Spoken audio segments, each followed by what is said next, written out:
ಒಂದು ವರದಿಯನ್ನ ಬಿತ್ತರಿಸ್ತಾನೆ. ಅಧಿಕಾರದಲ್ಲಿರ್ತಕ್ಕಂಥ ಸರ್ಕಾರಕ್ಕೆ ಅದು ಇರಿಸು ಮುರುಸು ಉಂಟಾಯಿತು. ಮಹೇಶ್ ರಾಮಚಂದ್ರ ಅವರು ಪ್ರಕರಣವನ್ನು ದಾಖಲಿಸಿದ್ದಾರೆ. 2 ಕಿಲೋಮೀಟರ್ ಈ ಕಾಮಗಾರಿ ಯಾವ ರೀತಿಯಾಗಿ ಲೂಟಿಯನ್ನು ಹೊಡೆದಿದ್ದಾರೆ ಅಂತ ಮತ್ತೊಮ್ಮೆ ನಿಮಗೆ ತೋರಿಸ್ತೇನೆ. 500 ಮೀಟರ್ ಆಗುತ್ತೆ ಮುಖ್ಯ ರಸ್ತೆಗೆ, ಆದ್ರೆ ಇವ್ರೇನ್ ಹೇಳ್ತಾರೆ ಮುಖ್ಯ ರಸ್ತೆಯಿಂದ, ಚಿಂಚನ್ಸೂರು ಮುಖ್ಯ ರಸ್ತೆಯಿಂದ ಅಂತ ಹೇಳ್ತಾರೆ. ಗುತ್ತಿಗೆದಾರರಿಗೆ, ಇಂಜಿನಿಯರಿಗೆ, ಶಾಸಕರಿಗೆ ನೇರವಾಗಿರ್ತಕ್ಕಂಥ ಪ್ರಶ್ನೆ. ಮೊನ್ನೆ ನಾನು ಸುದ್ದಿ ಮಾಡ್ತಿರ್ತಕ್ಕಂಥ ಸಂದರ್ಭದಲ್ಲಿ ಬೇಲೂರು 1.8 ಸಮಥಿಂಗ್ ಬರ್ದಿದ್ರು. ನಾವು ಸುದ್ದಿ ಪ್ರಸಾರ ಮಾಡದ ನಂತರ 6 ಕಿಲೋಮೀಟರ್ ಹೇಗಾಯ್ತು?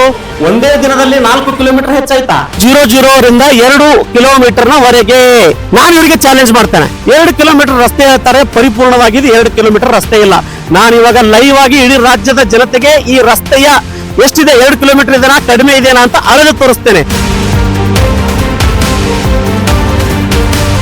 300 ಮೀಟರ್ ಸಂಪೂರ್ಣವಾಗಿ ಹಾರಿಸಿದ್ದಾರೆ. ರೋಡ್ ಸ್ಟಾರ್ಟ್ ಆದ್ಮೇಲೆ ಎಂಡ್ ಆದ್ಮೇಲೆ ಬೇಲೂರು 00 ಅಂತ ಬರ್ದಿದ್ರು. ನೀವು ನೋಡ್ಬೋದು ಇಲ್ಲೆಲ್ಲದ ಊರಿದೇನಾ ನೀವೇ ನೋಡಿ. ನನ್ನ ಮೇಲೆ FIR ಮಾಡಿದಿರಲ್ಲ, FIR ಬಗ್ಗೆ ನನಗೆ ಚಿಂತೆನೇ ಇಲ್ಲ.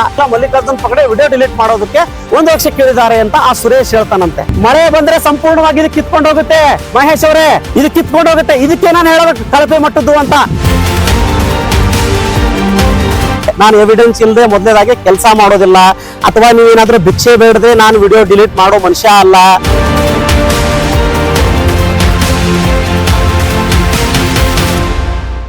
ಮೊನ್ನೆ ಕಲಬುರಗಿ ದಕ್ಷಿಣ ಮತಕ್ಷೇತ್ರದ ವ್ಯಾಪ್ತಿಯ ಬೇಲೂರು ಕೆ ರಸ್ತೆಯ ಕಾಮಗಾರಿಯ ಕುರಿತು ಒಂದು ವರದಿಯನ್ನ ಬಿತ್ತರಿಸ್ತಾನೆ. ಆ ವರದಿ ಇಡೀ ರಾಜ್ಯದಲ್ಲಿ ಸಂಚಲನವನ್ನ ಉಂಟು ಮಾಡ್ತು. ಯಾಕೆ ಅಂತಂದ್ರೆ ವಿರೋಧ ಪಕ್ಷ ಬಿಜೆಪಿ ಆ ವರದಿಯನ್ನ ತಮ್ಮ ಅಧಿಕೃತ ಫೇಸ್ ನಲ್ಲಿ ಅದನ್ನ ಪ್ರಕಟಣೆಯನ್ನ ಮಾಡ್ತಾರೆ. ಹಾಗಾಗಿ ರಾಜಕೀಯ ಅಥವಾ ಈ ಸಂದರ್ಭದಲ್ಲಿ ರಾಜ್ಯದಲ್ಲಿ ಅಧಿಕಾರದಲ್ಲಿರ್ತಕ್ಕಂಥ ಸರ್ಕಾರಕ್ಕೆ ಅದು ಇರಿಸು ಮುರುಸು ಉಂಟಾಯಿತು. ತದನಂತರ ಸಾಕಷ್ಟು ಆರೋಪ ಪ್ರತ್ಯಾರೋಪಗಳು ಕೂಡ ಕೇಳಿ ಬಂದಿರತಕ್ಕಂಥದ್ದು. ಮತ್ತೆ ನಿನ್ನೆ ಇಲ್ಲಿ ಇರ್ತಕ್ಕಂಥ ಏನು ಗುತ್ತಿಗೆದಾರ ಈ ಕೆಲಸ ಮಾಡಿದ್ದಾರೆ ಮಹೇಶ್ ರಾಮಚಂದ್ರ ಅವರು ನನ್ನ ಮೇಲೆ ಕಲಬುರಗಿ ಗ್ರಾಮೀಣ ಪೊಲೀಸ್ ಠಾಣೆಯಲ್ಲಿ ಪ್ರಕರಣವನ್ನು ದಾಖಲಿಸಿದ್ದಾರೆ. ಏನ್ ಪ್ರಕರಣ ದಾಖಲಿಸಿದ್ದಾರೆ ಅಂತಂದ್ರೆ ಇವ್ರ ಆತ್ಮವಿಶ್ವಾಸಕ್ಕೆ ನಾವೆಲ್ಲರೂ ಮೆಚ್ಚಲೇಬೇಕು. ಯಾವ್ದಾದ್ರೂ ರೋಡು, ಪ್ರತಿಶತ ರೋಡು ರಾಜ್ಯದಲ್ಲಿ ಉತ್ತಮ ಗುಣಮಟ್ಟದಿಂದ ಕೂಡಿರ್ತದ? ಅದು ಸಾರ್ವಜನಿಕರು ಕೂಡ ಗೊತ್ತಿದೆ. 2 ತಿಂಗಳು, 3 ತಿಂಗಳು, 1 ವರ್ಷದಲ್ಲೇ ಹದಗೆಟ್ಟು ಹೋಗ್ತಿರ್ತಕ್ಕಂಥ ಪರಿಸ್ಥಿತಿ ಬರುತ್ತೆ. ನಾನು ಹೇಳಿದ್ದೇನೆ, ಹಲವು ಪಾಯಿಂಟ್ಸ್ ಗಳನ್ನ ಇಟ್ಕೊಂಡು ಈ ರಸ್ತೆಯಲ್ಲಿ ಲೋಪದೋಷಗಳಿದ್ದಾವೆ. ಆ ಲೋಪದೋಷಗಳನ್ನ ಒಂದೊಂದಾಗಿ ಎಕ್ಸ್ಪ್ಲೇನ್ ಮಾಡಿದ್ದೀನಿ. ಆದ್ರೂ ಕೂಡ ಅವ್ರು ಏನ್ ಹೇಳ್ತಾರೆ ಅಂತಂದ್ರೆ ನಾವು ರಸ್ತೆ ಸರಿಯಾಗಿ ಮಾಡಿದ್ದೇವೆ, ಕಾನೂನಿನ ಚೌಕಟ್ಟಿನಲ್ಲಿ ಮಾಡಿದ್ದೇವೆ, ಆದ್ರೆ ಮಲ್ಲಿಕಾರ್ಜುನ್ ಪಗಡೆ ಅವರು ಸುಳ್ಳು ಸುದ್ದಿಯನ್ನ ಹಬ್ಬಿಸಿದ್ದಾರೆ ಎನ್ನುವ ಆರೋಪವನ್ನು ಮಾಡಿ FIR ಅನ್ನು ಕೂಡ ಮಾಡಿದ್ದಾರೆ. ಇನ್ನು ಆ FIR ಕುರಿತು ಮಾಹಿತಿಯನ್ನ ನಿಮ್ಗೆ ಮುಂದೆ ಹೇಳ್ತೇನೆ. ಆದ್ರೆ ಈ ಕಾಮಗಾರಿಯಲ್ಲಿನ ಲೋಪದೋಷಗಳನ್ನ ಈ ಸಂದರ್ಭದಲ್ಲಿ ಇಡೀ ರಾಜ್ಯಕ್ಕೆ ಮುಟ್ಟಿಸುವ ಜವಾಬ್ದಾರಿ ಈ ನಾಡಿನ ಜನತೆಗಿದೆ. 2 ಕಿಲೋಮೀಟರ್ ಈ ಕಾಮಗಾರಿ ಯಾವ ರೀತಿಯಾಗಿ ಲೂಟಿಯನ್ನು ಹೊಡೆದಿದ್ದಾರೆ ಅಂತ ಮತ್ತೊಮ್ಮೆ ನಿಮಗೆ ತೋರಿಸ್ತೇನೆ. ಇಲ್ಲಿ ಮೊದಲನೇ ಮಿಸ್ಟೇಕ್ ಹೇಳ್ತೀನಿ ನಾನು ನಿಮಗೆ. 2024-25 ಸಾಲಿನ ಕಲಬುರಗಿ ದಕ್ಷಿಣ ಮತಕ್ಷೇತ್ರದ ತಾಜ್ ಸುಲ್ತಾನ್ಪುರ್ ಚುಂಚನ್ಸೂರ್ ಮುಖ್ಯ ರಸ್ತೆಯಿಂದ ಬೇಲೂರು ಅಂತ ಬರೆದಿದ್ದಾರೆ. ಮೊದಲನೇ ಮಿಸ್ಟೇಕ್ ಇವ್ರದು. ಯಾಕೆ ಅಂತ ಕೇಳಿದ್ರೆ ಇಲ್ಲಿ ಮುಖ್ಯ ರಸ್ತೆ ಇಲ್ಲವೇ ಇಲ್ಲ. ಮೊನ್ನೆನೂ ಕೂಡ ಹೇಳಿದೀನಿ, ಇಲ್ಲಿ ಸಿಮೆಂಟ್ ರಸ್ತೆ ಇದೆ ನೋಡ್ಬೋದು ನೀವು. ಈ ಸಿಮೆಂಟ್ ರಸ್ತೆ ಮುಖ್ಯ ರಸ್ತೆಗೆ ಇನ್ನೂ 500 ಮೀಟರ್ ಬಾಕಿ ಇದೆ. 500 ಮೀಟರ್ ಆಗುತ್ತೆ ಮುಖ್ಯ ರಸ್ತೆಗೆ. ಆದ್ರೆ ಇವ್ರೇನ್ ಹೇಳ್ತಾರೆ ಮುಖ್ಯ ರಸ್ತೆಯಿಂದ, ಚಿಂಚನ್ಸೂರು ಮುಖ್ಯ ರಸ್ತೆಯಿಂದ ಅಂತ ಹೇಳ್ತಾರೆ. ಯಾಕೆ ನೀವು ಬೋರ್ಡ್ ಮೇಲೆ ಆ ರೀತಿಯಾಗಿ ಬರೀಬೇಕಾಗಿರ್ತಕ್ಕಂಥ ಅನಿವಾರ್ಯತೆ ಬಂತು? ನನಗ್ ಗೊತ್ತಿಲ್ಲ, ನೀವೇ ಉತ್ತರ ಕೊಡಬೇಕು. ಇದು ಮೊದಲ ಪ್ರಶ್ನೆ. ಗುತ್ತಿಗೆದಾರರಿಗೆ, ಇಂಜಿನಿಯರಿಗೆ, ಶಾಸಕರಿಗೆ ನೇರವಾಗಿರ್ತಕ್ಕಂಥ ಪ್ರಶ್ನೆ. 2ನೇ ಪ್ರಶ್ನೆ, ಇಲ್ಲಿ ಬನ್ನಿ. ಮೊನ್ನೆ ನಾನು ತೋರಿಸಿದೆ ಈ ಬೋರ್ಡ್ ಮೇಲೆ ತೆಳಗಿರ್ತಕ್ಕಂಥ ಕಿಲೋಮೀಟರ್ ಕಲ್ಲಿನ ಮೇಲೆ ಇವರು ಬೇಲೂರು ಮೊನ್ನೆ ಏನ್ ಬರ್ದಿದ್ರು ನೀವು ನೋಡ್ಬೋದು ಬಹಳ ಸ್ಪಷ್ಟವಾಗಿ. ಮೊನ್ನೆ ನಾನು ಸುದ್ದಿ ಮಾಡ್ತಿರ್ತಕ್ಕಂಥ ಸಂದರ್ಭದಲ್ಲಿ ಬೇಲೂರು 1.8 ಸಮಥಿಂಗ್ ಬರ್ದಿದ್ರು. ಆದ್ರೆ ಇವತ್ತು ಇದು ತಿದ್ದುಪಡಿ ಆಗಿರ್ತಕ್ಕಂಥದ್ದು. ಉದಾಹರಣೆ ಏನ್ ಬರ್ದಿದೆ, ಬೇಲೂರು 6 ಕಿಲೋಮೀಟರು. ಎಷ್ಟು ಮಜಾ ಇದೆಯಲ್ಲ ಇದು. ಒಬ್ಬ ಗುತ್ತಿಗೆದಾರರಿಗೆ ಇಷ್ಟು ಕೂಡ ಕಾಮನ್ ಸೆನ್ಸ್ ಇಲ್ವಾ? ಎಷ್ಟು ಕಿಲೋಮೀಟರ್ ಇದೆ ಇಲ್ಲಿಂದ ಬೇಲೂರು? 1.8 ತೋರಿಸ್ತಾರೆ. ಮೊನ್ನೆ ನಾವು ಸುದ್ದಿ ಪ್ರಸಾರ ಮಾಡದ ನಂತರ 6 ಕಿಲೋಮೀಟರ್ ಹೇಗಾಯ್ತು? ಒಂದೇ ದಿನದಲ್ಲಿ 4 ಕಿಲೋಮೀಟರ್ ಹೆಚ್ಚಾಯ್ತಾ? ಬೇಲೂರು 4 ಕಿಲೋಮೀಟರ್ ವ್ಯತ್ಯಾಸ ಅಂದ್ರೆ 6 ಕಿಲೋಮೀಟರ್ ಹಾಕಿದ್ದಾರೆ. ಇದು ನನ್ನ 2ನೇ ಪ್ರಶ್ನೆ. ಇದಕ್ಕೂ ಕೂಡ ಅವ್ರು ಉತ್ತರ ನೀಡಬೇಕು. ಯಾಕೆ ನೀವು ಚೇಂಜ್ ಮಾಡಿದಿರಿ? ಒಂದ್ ವೇಳೆ ನೀವು ಸತ್ಯ ಹರಿಶ್ಚಂದ್ರ ಆಗಿದ್ರೆ, ನೀವು ಸತ್ಯವಾಗಿ ಕೆಲಸನೇ ಮಾಡಿದ್ರೆ, ಕಳಪೆ ಮಟ್ಟದ ಕೆಲಸನೇ ಮಾಡದೇ ಇದ್ರೆ ನೀವು ಈ ರೀತಿಯಾಗಿ ಬದಲಾವಣೆ ಮಾಡುವ ಅವಶ್ಯಕತೆ ನಿಮಗಿರ್ಲಿಲ್ಲ. 3ನೇ ಪ್ರಶ್ನೆ, ನಾನೇನ್ ಹೇಳಿದ್ದೆ, ಇದು ರಸ್ತೆ 2 ಕಿಲೋಮೀಟರ್ ಅಂತ ತೋರಿಸ್ತಾರೆ.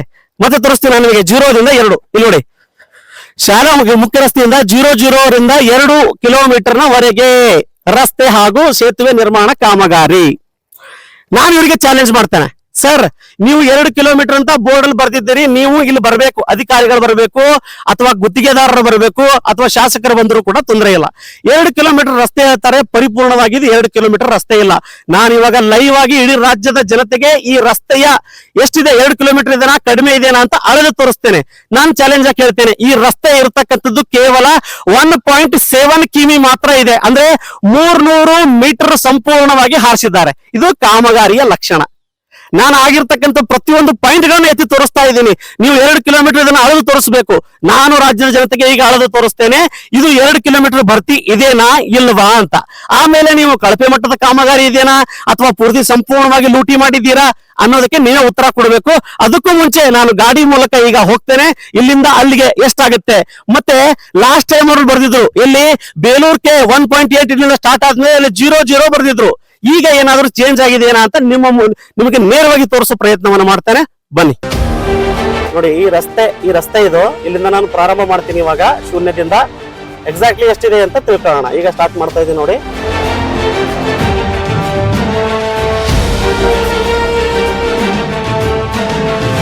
ಇದು ಪ್ರಾರಂಭ ಆಗಿದೆ. ಇದು ಪ್ರಾರಂಭದ ನಂತರ ಟೋಟಲ್ ಎಷ್ಟು ಕಿಲೋಮೀಟರ್ ಆಗಿದೆ ರಸ್ತೆ ಅಂತ ನೀವು ನೋಡ್ತಾ ಬರ್ರಿ.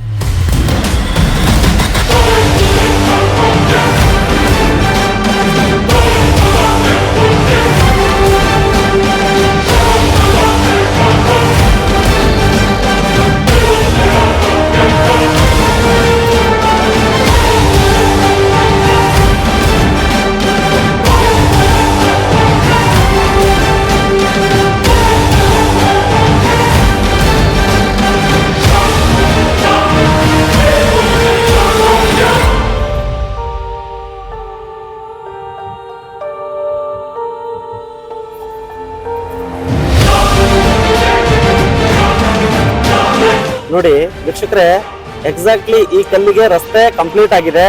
ಈ ರಸ್ತೆ ಇರ್ತಕ್ಕಂಥದ್ದು ಕೇವಲ 1.74 ಅಷ್ಟೇ, 2 ಕಿಲೋಮೀಟರ್ ಭರ್ತಿ ಆಗೇ ಇಲ್ಲ. ಅಂದ್ರೆ ಇದರ ಅರ್ಥ ಸುಮಾರು 300 ಮೀಟರ್ನಷ್ಟು ಇವರು ಏನಪ್ಪಾ ಅಂತ ಕೇಳಿದ್ರೆ ರಸ್ತೆ ಮಾಡೇ ಇಲ್ಲ. ಸೊ ಈ ಮೂರನೇ ಪ್ರಶ್ನೆಗೆ ಅವ್ರು ಉತ್ತರವನ್ನ ನೀಡಬೇಕು. ಓಕೆ ನೋಡ್ರಿ, ಅಲ್ಲಿಂದ ನಾವು ಮೀಟರ್ನ ಹಚ್ಚಿರ್ತಕ್ಕಂಥದ್ದು. ಮೀಟರ್ ಬಂದು ಎಲ್ಲಿಗೆ ಬಂದಿತ್ತು ಅಂತಂದ್ರೆ ಈ ರೋಡ್ ಆಗಿರ್ತಕ್ಕಂಥದ್ದೇ ಕೇವಲ 1.74, ಅಂದ್ರೆ ಸುಮಾರು 300 ಮೀಟರ್ ಅಷ್ಟು ರಸ್ತೆ ಇವ್ರು ರಸ್ತೆನೇ ಮಾಡಿಲ್ಲ. ಸೊ ಇದು ಮೂರನೇ ಪ್ರಶ್ನೆ ಗುತ್ತಿಗೆದಾರರಿಗೆ. ನೀವು 2 ಕಿಲೋಮೀಟರ್ ಬೋರ್ಡ್ ಮೇಲೆ ಬರ್ತಿದ್ದೀರಿ, ಇಲ್ಲಿ ನೋಡಿದ್ರೆ 1.74 ಆಗ್ತಾ ಇದೆ. ಇದಕ್ಕೆ ಉತ್ತರ ನೀವೇ ನೀಡಬೇಕು, ಇಂಜಿನಿಯರ್ ಕೂಡ ನೀಡಬೇಕು. ನಾನು ನೀವೇನಾದ್ರೂ ನನ್ನ ಒಂದು ವಿಚಾರವಾಗಿ ಬಂದ್ರೆ ನಾನು ಎವಿಡೆನ್ಸ್ ಇಲ್ಲದೆ ಮೊದಲನೇದಾಗಿ ಕೆಲಸ ಮಾಡೋದಿಲ್ಲ. ಅಥವಾ ನೀವೇನಾದ್ರೂ ಭಿಕ್ಷೆ ಬೇಡದೆ ನಾನು ವಿಡಿಯೋ ಡಿಲೀಟ್ ಮಾಡೋ ಮನುಷ್ಯ ಅಲ್ಲ. ನಾನು ಸಾರ್ವಜನಿಕ ಸೇವೆ ಮಾಡಬೇಕು ಅಂತ ಈ ಫೀಲ್ಡಿಗೆ ಬಂದಿದ್ದೇನೆ. ಹಾಗಾಗಿ ನೀವೇನಾದ್ರೂ ನನ್ನನ್ನು ಹೆದರ್ಸ್ತೀನಿ, ಬೆದರ್ಸ್ತೀನಿ, FIR ಮಾಡ್ತೀನಿ ಅಂತಂದ್ರೆ ನಾನು ಮಾತು ಕೇಳೋನಲ್ಲ. ಯಾಕೆಂತ ಕೇಳಿದ್ರೆ ಕೆಲವೊಂದು ವಿಷಯದಲ್ಲಿ ನನ್ನ ತಂದೆಯವರ ಮಾತೇ ನಾನು ಕೇಳೋದಿಲ್ಲ. ನಿಮ್ಮ ಮಾತು ಕೇಳೋ ಅವಶ್ಯಕತೆ ನನಗಿಲ್ಲ ಅಂತ ನಾನು ಹೇಳ್ತೇನೆ. ನಾನು ಕೇವಲ ಸಾರ್ವಜನಿಕರಿಗಾಗಿ ಬಂದಿದ್ದೇನೆ. ಸಾರ್ವಜನಿಕರ ಕೇಳುವ ಪ್ರಶ್ನೆಗಳಿಗೆ ಉತ್ತರ ನೀಡುವ ತಾಕತ್ತು ನನಗಿದೆ, ನಾನು ಕೊಡ್ತೇನೆ.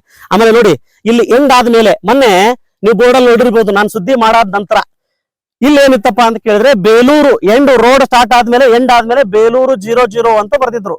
ಇಲ್ಲಿ ಹೇಳಿದೆ ನಾನು, ಇಲ್ಲಿ ಊರೇ ಇಲ್ಲ ಅಂತ. ಇಲ್ಲಿ ಊರೆಲ್ಲಿದೆ ತೋರಿಸ್ರಿ. ಮೊದಲನೇದಾಗಿ ಅವ್ರು ನನಗೆ ಇಲ್ಲಿ ಊರು ತೋರಿಸ್ಬೇಕು. ಮೊನ್ನೆ ಈ ಬೋರ್ಡ್ ಮೇಲೆ ನೀವು ಬೇಲೂರು 00 ಅಂತ ಹಾಕಿದಿರಿ. ಈ ಸಂದರ್ಭದಲ್ಲಿ ನೀವು 4.20 ಅಂತ ಹಾಕಿದಿರಿ. ಎರಡೇ ದಿನದಲ್ಲಿ ಇಷ್ಟೊಂದು ಬದಲಾವಣೆ ಹೇಗಾಯ್ತು? ನೀವು ಒಂದ್ ವೇಳೆ ಸತ್ಯವಂತರಾಗಿದ್ರೆ, ಕರೆಕ್ಟ್ ಆಗಿ ಕಾಮಗಾರಿ ಮಾಡೇ ಇದ್ರೆ ನೀವು ಬೋರ್ಡ್ ಗಳನ್ನ ಯಾಕೆ ಚೇಂಜ್ ಮಾಡಿದ್ದೀರಿ ಅನ್ನೋ ಪ್ರಶ್ನೆಗೆ ಉತ್ತರವನ್ನ ನೀವೇ ನೀಡಬೇಕು. ಇವೆಲ್ಲಾ ಪ್ರಶ್ನೆಗಳು ಸಾರ್ವಜನಿಕರದೇ. ಯಾಕಂತ ಕೇಳಿದ್ರೆ ಈ ರಸ್ತೆನೂ ಕೂಡ ಸಾರ್ವಜನಿಕರಿಗಾಗಿ ಮಾಡಿದ್ದೀರಿ. ಸಾರ್ವಜನಿಕರು ಪ್ರಶ್ನೆ ಕೇಳಿದ್ದಾರೆ, ಅದಕ್ಕೆ ಕಾಮಗಾರಿ ಮಾಡಿರ್ತಕ್ಕಂಥವ್ರು, ಸಂಬಂಧಪಟ್ಟಿರ್ತಕ್ಕಂಥ ಶಾಸಕರು ಅಥವಾ ಸರ್ಕಾರ ಇದಕ್ಕೆ ಉತ್ತರವನ್ನ ನೀಡಬೇಕಾಗತ್ತೆ. ನೀವು ನೋಡ್ಬೋದು, ಇಲ್ಲೆಲ್ಲದ ಊರಿದೇನಾ ನೀವೇ ನೋಡಿ. ಬೇಲೂರು 0 ಅಂತ ಹಾಕಿದ್ರು, ಇಲ್ಲಿ ಊರೇ ಇಲ್ಲ. ಈಗ ನೋಡಿದ್ರೆ ನಾವು ಸುದ್ದಿ ಪ್ರಸಾರ ಮಾಡಿದ 2 ದಿನದಲ್ಲಿ ಇವ್ರು ಚೇಂಜಸ್ ಮಾಡಿದ್ದಾರೆ. ಇದರ ಅರ್ಥ ನೀವು ಕಳ್ರಿದ್ದೀರಿ, ನಿಮ್ ಕಡೆಯಿಂದ ಮಿಸ್ಟೇಕ್ ಆಗಿದೆ, ಕಾಮಗಾರಿಯಲ್ಲಿ ಸಾಕಷ್ಟು ಏನಪ್ಪಾ ಅಂದ್ರೆ ಲೋಪದೋಷಗಳಿವೆ ಅಂತ ಅರ್ಥ. ಮತ್ತೆ ನೀವು ಇಷ್ಟೆಲ್ಲ ಆದ್ರೂ ಕೂಡ ನಿಮ್ಮ ಆತ್ಮವಿಶ್ವಾಸ ಮೆಚ್ಚಲೇಬೇಕು. ಎಷ್ಟೋ ಕಾಮಗಾರಿಗಳಲ್ಲಿ, ಪ್ರತಿಷ್ಠಿತ ಕಾಮಗಾರಿಗಳಲ್ಲಿ ಭ್ರಷ್ಟಾಚಾರದ ವಾಸನೆ ಬರುತ್ತೆ. ಇಷ್ಟೆಲ್ಲ ವಿತ್ ಎವಿಡೆನ್ಸ್, ವಿತ್ ಪ್ರೂಫ್ ನಿಮಗೆ ಸುದ್ದಿ ಮಾಡಿದ್ರು ಕೂಡ ನಾನು ಬೇಕು ಅಂತ ನಿಮ್ಮ ಮೇಲೆ ಸುದ್ದಿ ಮಾಡಿದ್ದೀನಿ ಅಂತ ಹೇಳ್ತೀರಿ ಅಂತಂದ್ರೆ ನೀವು ಆತ್ಮವಿಶ್ವಾಸ ಮೆಚ್ಚಲೇಬೇಕು. ಎರಡನೇ ವಿಚಾರ, ನನ್ನ ಮೇಲೆ FIR ಮಾಡಿದಿರಲ್ಲ, FIR ಬಗ್ಗೆ ನನಗೆ ಚಿಂತೆನೇ ಇಲ್ಲ. ದಿನ ಬೆಳಗಾದ್ರೆ ಇಂಥ ಸಮಸ್ಯೆಗಳನ್ನ ನೋಡ್ತೀನಿ. FIR ಅನ್ನ ಮಾಡಿದ್ರು ಕೂಡ ಅದು ಕೋರ್ಟ್ ನಲ್ಲಿ ಯಾವ ರೀತಿ ಉತ್ತರವನ್ನ ನೀಡಬೇಕು, ಗೆದಿಬೇಕು ಅನ್ನೋದನ್ನ ನನಗೆ ಕೊಟ್ಟಿದ್ದಾರೆ. ಆ ಆತ್ಮವಿಶ್ವಾಸ ನನ್ನಲ್ಲಿದೆ. ಈಗ ನೀವು ಇಲ್ಲಿರ್ತಕ್ಕಂಥ ಗುತ್ತಿಗೆದಾರರು ಉತ್ತರ ನೀಡಬೇಕು ಸಾರ್ವಜನಿಕರಿಗೆ. ಮೇಲಾಗಿ ನಾನು ರಾಜ್ಯ ಸರ್ಕಾರದ ಮುಖ್ಯಮಂತ್ರಿ DK ಶಿವಕುಮಾರ್ ಅವರಿಗೆ ಹೇಳ್ತೇನೆ, ಸಾಹೇಬ್ರೆ ಇದು ಒಂದು ಸಣ್ಣ ಏನಪ್ಪಾ ಅಂತ ಕೇಳಿದ್ರೆ ಕಾಮಗಾರಿ, ಇದಕ್ಕೂ ದೊಡ್ಡ ದೊಡ್ಡ ಕಾಮಗಾರಿಗಳಿದಾವೆ. ಈ 2 ಕಿಲೋಮೀಟರ್ನ ಕಾಮಗಾರಿಯಲ್ಲಿ ಈ ರೀತಿಯಾಗಿರ್ತಕ್ಕಂಥ ಭ್ರಷ್ಟಾಚಾರದ ವಾಸನೆ ಬರ್ತಾ ಇದೆ. ಇದನ್ನ ಸುದ್ದಿ ಮಾಡಿದಾದ ನಂತರ ನನ್ನನ್ನೇ ಹತ್ತಿಕ್ತಿರ್ತಕ್ಕಂಥ ಕೆಲಸ ಮಾಡ್ತಾ ಇದ್ದಾರೆ. ನೀವು ನೋಡಿದ್ರೆ ಅಲ್ಲಿ ಕೂತ್ಕೊಂಡು ಭ್ರಷ್ಟಾಚಾರ ಮಾಡಬೇಡಿ, ಯಾರಿಗೂ ಕೂಡ 100 ರೂಪಾಯಿ ಕೊಡಬೇಡಿ ಅಂತ ಹೇಳ್ತೀರಿ. ಇಲ್ಲಿ ನೋಡಿದ್ರೆ 300 ಮೀಟರ್ ರೋಡೇ ಸಂಪೂರ್ಣವಾಗಿ ಇವರು ಮಾಡ್ದೇನೆ ಏನಪ್ಪಾ ಅಂತ ಕೇಳಿದ್ರೆ ದುಡ್ಡೆತ್ತುವ ಹುನ್ನಾರವನ್ನ ಮಾಡ್ತಾ ಇದ್ದಾರೆ. ಇನ್ನು ಆ ಗುತ್ತಿಗೆದಾರ ಮಹೇಶ್ ರಾಮಚಂದ್ರ ಅವರು FIR ನಲ್ಲಿ ಬರೀತಾರೆ ಏನಪ್ಪಾ ಅಂತ ಕೇಳಿದ್ರೆ, ನನಗೆ ಇನ್ನೂ ಕೂಡ ಇದ್ರ ಬಿಲ್ ಆಗಿಲ್ಲ ಅಂತ. ಬಿಲ್ ಆಗಿಲ್ಲ ಅಂದ್ರೆ ಯಾಕೆ ಬಿಲ್ ಆಗಿಲ್ಲ ಸ್ವಾಮಿ? ಬಿಲ್ ಆಗಿ ತಡವಾಗಿದ್ರೆ ಅದಕ್ಕೂ ಕೂಡ ನಿಮ್ಗೆ ನಾನು ಧ್ವನಿ ಆಗ್ತೇನೆ, ಅದ್ರ ಬಗ್ಗೆ ಚಿಂತನೆ ಮಾಡಬೇಡಿ. ಆದ್ರೆ ಸುಳ್ಳು ಆರೋಪ ನನ್ನ ಮೇಲೆ ಮಾಡಿದ್ರೆ ನೀವು ಎಲ್ಲೆಲ್ಲಿ ಏನೇನು ಕೆಲಸ ಮಾಡ್ತೀರಿ, ಕಾಮಗಾರಿ ಏನು ಮಾಡ್ತೀರಿ, ಪ್ರತಿಯೊಂದನ್ನು ಎಕ್ಸ್ಪೋಸ್ ಮಾಡಲೇಬೇಕು. ನಾನು ಮಾಡೇ ಮಾಡ್ತೀನಿ. ಮತ್ತೆ ಇನ್ನೊಂದು ಆರೋಪ ಅದರಲ್ಲಿ ಮಾಡ್ತಾರೆ FIR ಅಲ್ಲಿ. ಏನ್ ಮಾಡ್ತಾರೆ ಅಂತಂದ್ರೆ, ಒಬ್ಬ ವ್ಯಕ್ತಿ ಆಳಂದದಿಂದ ಸುರೇಶ್ ಬಳಿರಾಮ್ ನರೋಟೆ ಅಂತ ಆ ವ್ಯಕ್ತಿಗೆ ಈ ಕಾಂಟ್ರಾಕ್ಟರ್ ಫ್ರೆಂಡ್ ಅಂತೆ. ಫ್ರೆಂಡ್ ಆಗಿ ಅವರಿಗೆ ಕಾಲ್ ಮಾಡ್ತಾರಂತೆ, ಮಲ್ಲಿಕಾರ್ಜುನ್ ಪಗಡೆ ನಿಮ್ಮೂರ್ದವರು ಸ್ವಲ್ಪ ಏನಾದ್ರು ಹೇಳಿ ಅಂತ ಅವ್ರಿಗೆ ಹೇಳ್ತಾರಂತೆ. ಆ ವ್ಯಕ್ತಿ ಇವ್ರಿಗೆ ಹೇಳ್ತಾರಂತೆ, ನಾನು ಹೇಳ್ತೀನಿ ಅವ್ರ ನನ್ನ ಫ್ರೆಂಡು ಅಂತ ಹೇಳಿದ್ರಂತೆ. ಆ ರೀತಿ ಬರ್ದಿದ್ದಾರೆ ಇದರಲ್ಲಿ FIR ಅಲ್ಲಿ. ನಂತೆ ಮರುದಿನ ಮತ್ತೆ ಕಾಲ್ ಮಾಡಿ ಕೇಳಿದಾಗ ಏನ್ ಹೇಳ್ತಾರಂತೆ, ಇಲ್ಲ ಮಲ್ಲಿಕಾರ್ಜುನ್ ಪಗಡೆ ವಿಡಿಯೋ ಡಿಲೀಟ್ ಮಾಡೋದಕ್ಕೆ 1 ವರ್ಷ ಕೇಳಿದ್ದಾರೆ ಅಂತ ಆ ಸುರೇಶ್ ಹೇಳ್ತಾನಂತೆ. ಹಾಗೆ ಈ ಕಾಂಟ್ರಾಕ್ಟರ್ FIR ಅಲ್ಲಿ ಬರ್ದಿದ್ದಾನೆ. ನನ್ನ ಇತಿಹಾಸದಲ್ಲಿ ಸುದ್ದಿ ಮಾಡಿರ್ತಕ್ಕಂಥ ಎಷ್ಟೋ ವಿಡಿಯೋಗಳು ಡಿಲೀಟ್ ಮಾಡುವ ಮಾತೇ ಇಲ್ಲ, ಡಿಲೀಟ್ ಮಾಡಿರ್ತಕ್ಕಂಥ ಇತಿಹಾಸನೇ ಇಲ್ಲ. ಸುದ್ದಿ ಮಾಡಾದ್ಮೇಲೆ ಮುಗಿದೋಗಿರ್ತಕ್ಕಂಥ ಮ್ಯಾಟರ್ ಯಾರ ಅಪ್ಪ ಹೇಳಿದ್ರು ಕೂಡ ನಾನು ಡಿಲೀಟ್ ಮಾಡಲ್ಲ, ಸ್ವತಃ ನನ್ನ ತಂದೆ ಬಂದು ಹೇಳಿದ್ರು ಕೂಡ ಡಿಲೀಟ್ ಮಾಡಲ್ಲ. ಅಂದ್ರೆ ನೀವ್ಯಾವ ಲೆಕ್ಕ, ನೀವೇ ಚಿಂತನೆಯನ್ನ ಮಾಡಿ. ಈ ರೀತಿಯಾಗಿ ಒಂದ್ ವೇಳೆ ಮಹೇಶ್ ಅವರೇ ಅಥವಾ ನಿಮ್ಗೆ ಯಾರಾದ್ರೂ ಶಾಸಕರಾಗಿರ್ಬೋದು, ಯಾರಾದ್ರೂ ರಾಜಕಾರಣಿಗಳಾಗಿರ್ಬೋದು, ಅಧಿಕಾರಿಗಳು ನನ್ನನ್ನು ಹತ್ತಿಕ್ಕು ಅಂತ ಹೇಳಿದ್ರೆ ನಿಮ್ಮನ್ನ ನೀವು ಸುಟ್ಟುಕೊಳ್ಳುವುದು ಗ್ಯಾರಂಟಿ ಮುಂದಿನ ದಿನಗಳಲ್ಲಿ. ಯಾಕಂತ ಕೇಳಿದ್ರೆ ನಾನು ಯಾರ ಮೇಲೆಯೂ ಕೂಡ ಅವಲಂಬಿತವಾಗಿ ಸುದ್ದಿಯನ್ನ ಮಾಡ್ತಿರ್ತಕ್ಕಂಥದ್ದು ಮಾಡೋದಿಲ್ಲ. ನನ್ನ ಮೇಲೆ ನನಗೆ ಆತ್ಮವಿಶ್ವಾಸವಿದೆ, ಕಾನೂನಿನ ಮೇಲೆ ನನಗೆ ಆತ್ಮವಿಶ್ವಾಸವಿದೆ, ನ್ಯಾಯಾಲಯದ ಮೇಲೆ ಆತ್ಮವಿಶ್ವಾಸವಿದೆ. ನಿಮ್ಮಂತಹ ಭ್ರಷ್ಟಾಚಾರಿಗಳನ್ನ ಬಡಿಯೋದು ನನಗೆ ಗೊತ್ತಿದೆ. ಸೊ ಮುಂದಿನ ದಿನಗಳಲ್ಲಿ ನಾನು ಬಡಿತೇನೆ. ಹಾಗಾಗಿ ಈ ಒಂದು 2 ಕಿಲೋಮೀಟರ್ನ ಬೇಲೂರು ರಸ್ತೆ ಕಾಮಗಾರಿ 3 ಪ್ರಶ್ನೆಗಳು 4 ಪ್ರಶ್ನೆಗಳು ಕೇಳಿದೀನಿ. ಈ 4 ಪ್ರಶ್ನೆಗಳಿಗೆ ಉತ್ತರ ನೀಡುತ್ತಿರ್ತಕ್ಕಂಥ ಧೈರ್ಯ ಯಾರು ಗುತ್ತಿಗೆದಾರರು ಮಾಡಬೇಕು. ಮತ್ತೆ ಎದುರುಗಡೆ ಬರ್ಬೇಕು. ನೀವು ಬಂದ್ರೆ ನಿನ್ನ ಟೈಮಿಂಗ್ ಹೇಳಿ, ನನ್ನ ಕರೆ ಮಾಡಿ ಹೇಳಿ, ಸರ್ ನೀವು ಆರೋಪ ಮಾಡ್ತಿದ್ದೀರಲ್ಲ ಬನ್ನಿ ಸಾರ್ ರಸ್ತೆಗೆ ಅಂತ ಹೇಳಿ. ನಾನು ನೇರವಾಗಿ ಬರ್ತೇನೆ, ನಾನು ಕೇಳೋ ಪ್ರಶ್ನೆಗೆ ಉತ್ತರ ಕೊಡಿ, ಸಾರ್ವಜನಿಕರು ಕೇಳೋ ಪ್ರಶ್ನೆಗೆ ಉತ್ತರ ಕೊಡಿ. ಮತ್ತೆ ಇನ್ನೊಂದು, ಇದು ರಸ್ತೆ ಕಾಮಗಾರಿ ಕಳಪೆ ಅಂತ ಹೇಳಿದೀನಿ. ಖಂಡಿತವಾಗ್ಲೂ ಕೂಡ ಕಳಪೆ ಸರ್. ಯಾಕೆ ಕಳಪೆ ಅಂತ ಹೇಳ್ತೀನಿ. ನಿಮ್ಮ ಮುಂದಿನ ದಿನಗಳಲ್ಲಿ 3-4 ತಿಂಗಳಲ್ಲಿ ಆಲ್ರೆಡಿ ಕಿತ್ತಕ್ಕೆ ಪ್ರಾರಂಭ ಆಗಿ ನೋಡಿ ಸರ್. ಇದು ಕಳಪೆ ಅಲ್ವಾ? ಇಷ್ಟೇ ಮಾಡ್ತಿದ್ದೀನಿ ನಾನು. ಇದು ಕಳಪೆ ಅಲ್ವಾ ಹೇಳಿ, ನೀವೇ ಹೇಳಿ. ಇದು ಕಳಪೆ ಅಲ್ವಾ? ಈ ರೀತಿ ನಾನು ತಿಕ್ಕಿದ್ರೆ ಹೋಗ್ತಾ ಇದೆ. ಇದು ಕಳಪೆ ಅಲ್ಲದೆ ಏನು? ಮಳೆ ಬಂದ್ರೆ ಸಂಪೂರ್ಣವಾಗಿ ಇದು ಕಿತ್ಕೊಂಡು ಹೋಗುತ್ತೆ ಮಹೇಶ್ ಅವರೇ, ಇದು ಕಿತ್ಕೊಂಡು ಹೋಗುತ್ತೆ. ಇದಕ್ಕೆ ನಾನು ಹೇಳೋದು ಕಳಪೆ ಮಟ್ಟದ್ದು ಅಂತ. ಈ ಕಳಪೆ ಮಟ್ಟದ ಕಾಮಗಾರಿಯನ್ನ ಮಾಡಿ ಮತ್ತೆ ಏನಪ್ಪಾ ಅಂತ ಕೇಳಿದ್ರೆ ಕಳ್ಳರ ರೀತಿ ಇದಿರ್ತಕ್ಕಂಥವ್ರು ನಾನು ಸತ್ಯ ಇದ್ದೀನಿ, ಸತ್ಯ ಹರಿಶ್ಚಂದ್ರ ಇದ್ದೀನಿ ಅಂತ ಆ ರೀತಿಯಾಗಿ ವರ್ತನೆ ಮಾಡ್ತೀರಿ. ಯಾರು ಕೇಳ್ತಾರೆ ನಿಮ್ಮ ಮಾತು? ಕೇಳೋದಿಲ್ಲ. ಮೇನ್ ಪ್ರೂಫ್ ಬೇಕು ಇದಕ್ಕೆ. ಇದು ಸಂಪೂರ್ಣವಾಗಿ ಕಳಪೆ ಮಟ್ಟದೇ ಇದೆ. ಮುಂದಿನ ದಿನಗಳಲ್ಲಿ ಮಳೆ ಬಂದಾಗ ಸಂಪೂರ್ಣವಾಗಿ ಇದು ಕಿತ್ಕೊಂಡು ಹೋಗ್ತಿರ್ತಕ್ಕಂಥದ್ದು 100% ಅಂತ ಹೇಳ್ತೀನಿ. ನೋಡಿ ಈ ರೀತಿಯಾಗಿ ಇವರು ಮಾಲ್ಗಳನ್ನ ಹಾಕಿದ್ದಾರೆ, ಡಾಂಬರ್ ರೀತಿ ಹಾಕಿದ್ದಾರೆ. ಕಿತ್ಕೊಂಡು ಹೋಗಲ್ವಾ? ಈ ರೀತಿ ಮಾಡಿದ್ರೆ ನೋಡ್ರಿ, ನೀವೇ ನೋಡಿ. ಇದು ರಾಜ್ಯದಲ್ಲಿ ಮತ್ತೆ ಅವರು ನನ್ನ ಮೇಲೆ FIR ಮಾಡಿ ತಮ್ಮ ಕೈಯನ್ನ ತಾವೇ ಸುಟ್ಕೊಳ್ತಿರ್ತಕ್ಕಂಥ ಪ್ರಕ್ರಿಯೆಗೆ ಮುಂದಾಗಿದ್ದಾರೆ. ರಾಜ್ಯ ಸರ್ಕಾರಕ್ಕೆ ನಾನು ಕಳಕಳಿಯ ಮನವಿಯನ್ನು ಮಾಡ್ತೀನಿ. ಇಂತಹ ಕಾಂಟ್ರಾಕ್ಟರ್ಗಳನ್ನ, ಅಧಿಕಾರಿಗಳನ್ನ ಬ್ಲಾಕ್ ಲಿಸ್ಟ್ಗೆ ಹಾಕಬೇಕು, ಅಧಿಕಾರದಿಂದ ಕಿತ್ತೊಗಿಬೇಕು, ಮತ್ತು ನಿಮ್ಮ ಶಾಸಕರಿಗೂ ಕೂಡ ಚಾಟಿ ಬೀಸಬೇಕು. ನಾನು ಶಾಸಕರಿಗೂ ಕೇಳ್ತೇನೆ, ಸರ್ ನಾನೇ ನೇರವಾಗಿ ಬರ್ತೀನಿ ಅಥವಾ ನೀವೇ ಬನ್ನಿ. ಈ ಕಳಪೆ ಮಟ್ಟದ ಒಂದೊಂದು ಪ್ರಶ್ನೆಗಳಿಗೆ ನೀವೇ ಉತ್ತರವನ್ನ ನೀಡ್ತಿರ್ತಕ್ಕಂಥ ಪ್ರಯತ್ನವನ್ನ ಮಾಡಿ. ಆಗ ಇಡೀ ರಾಜ್ಯ ಜನ ನೋಡ್ತಾರೆ ಯಾರು ಸತ್ಯವಂತರು ಯಾರು ಸುಳ್ಳು ಅಂತ ಗೊತ್ತಾಗುತ್ತೆ. ಹಾಗಾಗಿ ಈ ಒಂದು ವಿಷಯ ಬಿಟ್ಟು ಬಿಡೋ ಮಾತೇ ಇಲ್ಲ. ಅವ್ರು ನನ್ನನ್ನ ಕೆಣಕಿದ್ದಾರೆ.